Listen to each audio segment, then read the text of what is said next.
Now, a report on cars and America's new safety laws.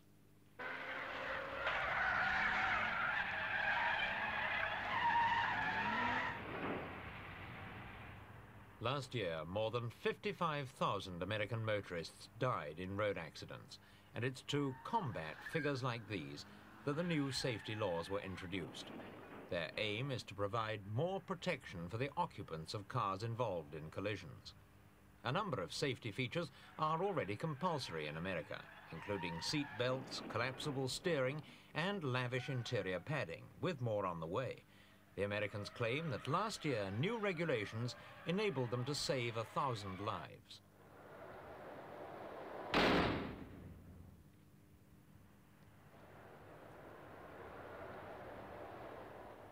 The laws apply to imported as well as to American cars, and the penalties can be severe. This Fiat 850 was selected at random for testing.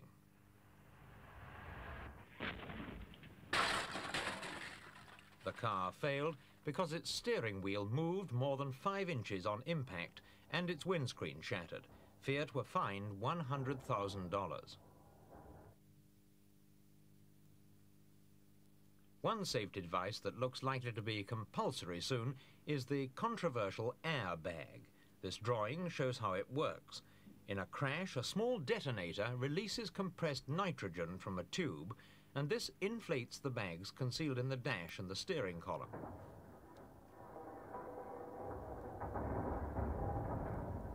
The system, known as Autoceptor, is designed mainly to protect drivers and passengers in head-on collisions.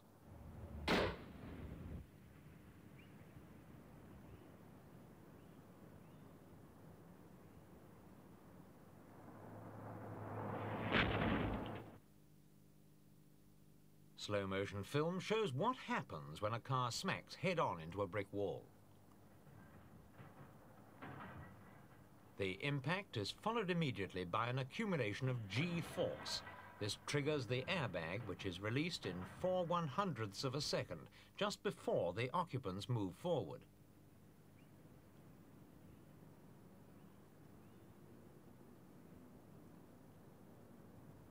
Critics complain that it works only in a head-on collision, but these tests show it also works in a 30-degree crash. A more serious charge is that pressure from 4 of these bags erupting inside a small car would blow out the windows and burst the occupants' eardrums. But the Americans seem convinced, and the bags will be compulsory in 1973 if nothing better comes along.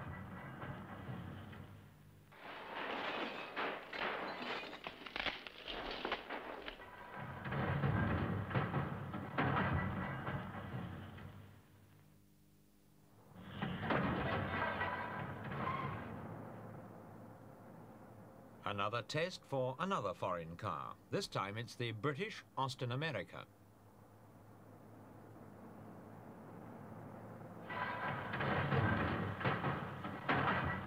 Unlike the Fiat, this car passed. But British cars have been receiving some harsh criticism in America, along with several other European cars. This has triggered a transatlantic debate in which the Europeans are accusing the Americans of imposing expensive safety requirements without first establishing conclusively through research that the new devices do, in fact, reduce injuries and fatalities.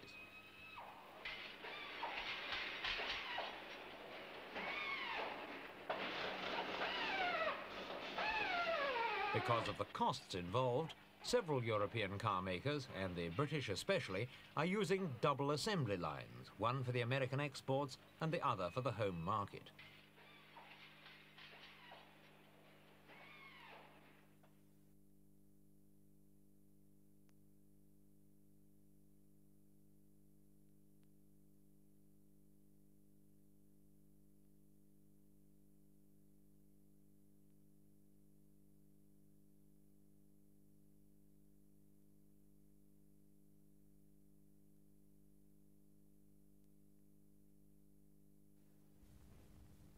It's now being asked in Britain, are the car makers skimping on safety features in the car? Am I in the way? That's it, straight. One man who thinks they are, Ralph Oh, really? Nader, the American Yeah. consumer If you're ready to go? has been leading the fight for car car safety. Mr. Nader, why do you say British manufacturers are skimping on safety features in cars they make for the home market?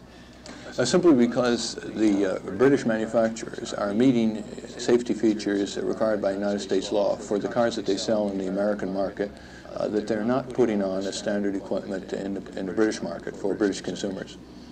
Are you, in fact, comparing like with like? People in Britain would say that conditions are just not comparable. Accidents in Britain tend to take place in urban areas, at slow speeds, involve pedestrians much more than motorists, and so forth. Well, the issue is how safe is the car for any contingency. And of course, there are comparable congestion, traffic conditions, road conditions. The basic issue is once a crash occurs, how safe, comparably, are British cars sold for the British market and British cars sold for the American market. Padded dash panels and dual braking systems, that there is a difference between the cars sold in Britain and the cars exported to the United States. I don't think this is conscionable. Is it a difference that makes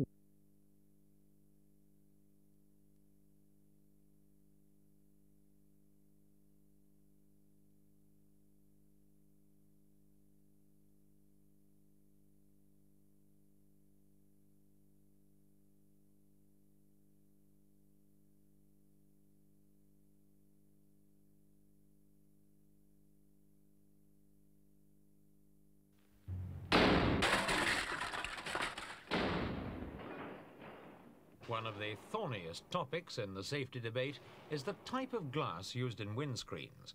Europe prefers toughened glass. America insists it must be laminated.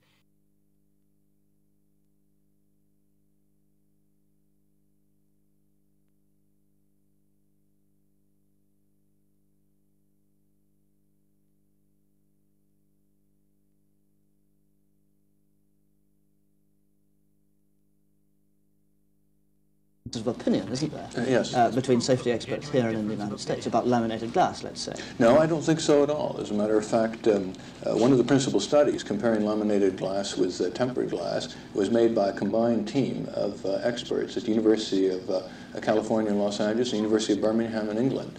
And the difference was very statistically significant. The issue, I think, has been resolved definitely in favor of laminated windscreens.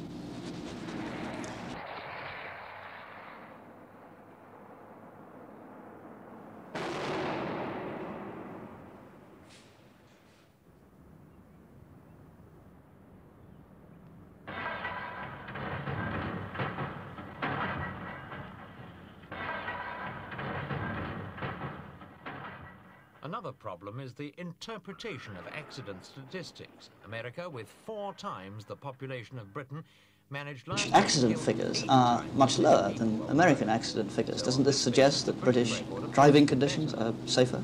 Well, first of all, that's not true.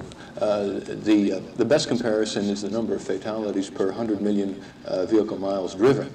And on that basis, which is the most proper exposure, on that basis, the record in the United States is considerably superior. But this also shows that American drivers tend to take longer journeys and distances are greater, doesn't it, also?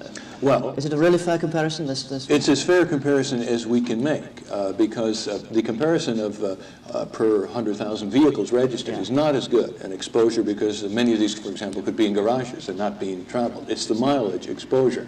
But my point is that that's not even relevant. What is relevant is the protection of the occupants when they are in a crash. And British cars go 50, 60, 70, 80, 90, 100 kilometers per hour. And it's quite clear that they get into crashes. And although there's different patterns, perhaps, the fact is that the energy-absorbing steering column does improve the likelihood of survival and minimizing injury in a crash. And that is where the focus has to be. Now, there are whole other... In developed countries, road accidents are the largest single cause of death and injury among people under 35. And the Europeans are, therefore, just as concerned as the Americans about road safety. Research is, in fact, going on constantly in Europe. British Rover, seen here coping with the problems of braking on a wet skid pad, has long enjoyed a reputation for safety and good engineering. And British car makers are not slow to point out they pioneered most of the safety devices that are now compulsory in America. Even so, the Europeans are becoming increasingly concerned by American demands.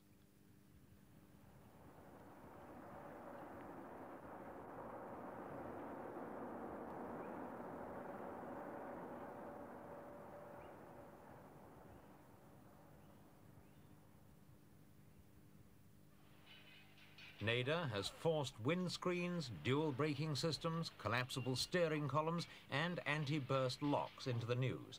And it's to his credit most of these will be compulsory on British cars in 1972. But the car makers complain that Nader says too much about what Britain fails to do and nothing about what is being done. They say he omits to give credit for the annual tests that make sure cars remain safe. And he doesn't acknowledge that the British drink and drive law saves more lives in 1 year than the entire American legislation.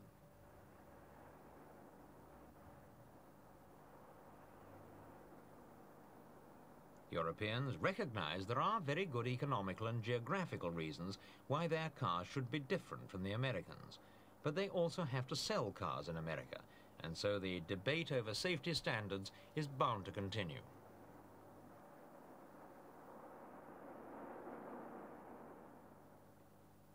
Clearly, there's no simple answer to the road safety problem, but better roads do help. This stretch outside Washington, for instance, was improved after this film was shot, and the number of accidents dropped considerably. And research into driver behavior must also help, but only in the long term. For the short term, there's a strong body of opinion which believes the death and injury total could be halved immediately and at no cost to the industry if drivers were compelled by law to wear their ordinary seat belts.